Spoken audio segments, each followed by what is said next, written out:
Yo soy Lidia Carcelén García, de la Falla Avenida Primado Red San Vicente del Paúl, del sector Rascaña. Actualmente tengo 26 años y soy abogada. Estoy acabando estudiando y trabajando y estoy acabando ahora mismo el máster en asesoría fiscal.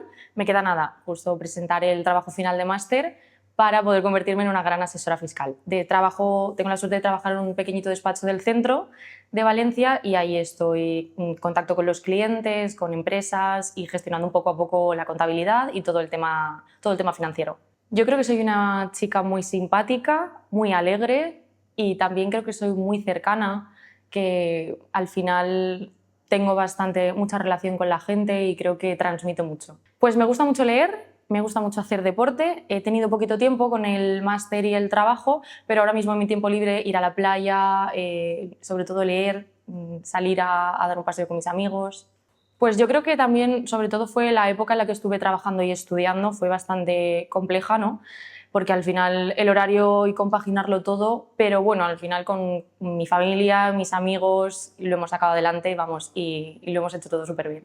Pues ahora mismo mis padres, por ejemplo, que están detrás de mí en cada momento, me están apoyando en todo y yo creo que sí, ellos, vamos, mi pilar fundamental y mi hermano.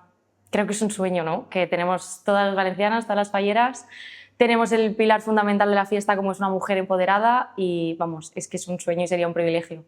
Yo creo que debe ser una persona natural, una persona muy cercana y que empatice con el mundo fallero, que empatice con los valencianos y que transmita al resto del mundo la pasión que tenemos por las fallas y lo que somos. Pues mira, nunca me lo había planteado, pero creo que ahora mismo, ya que he empezado poquito a poco en el ámbito del derecho tributario, a lo mejor me gustaría montarme una empresa o tener un pequeño despacho, poco a poco ir creciendo y creo que me gustaría, y si no, a día de hoy donde estoy no lo cambio por nada, pero es que me encanta. He descubierto una pasión que yo no sabía que tenía, que era el derecho tributario, nunca me lo dirían.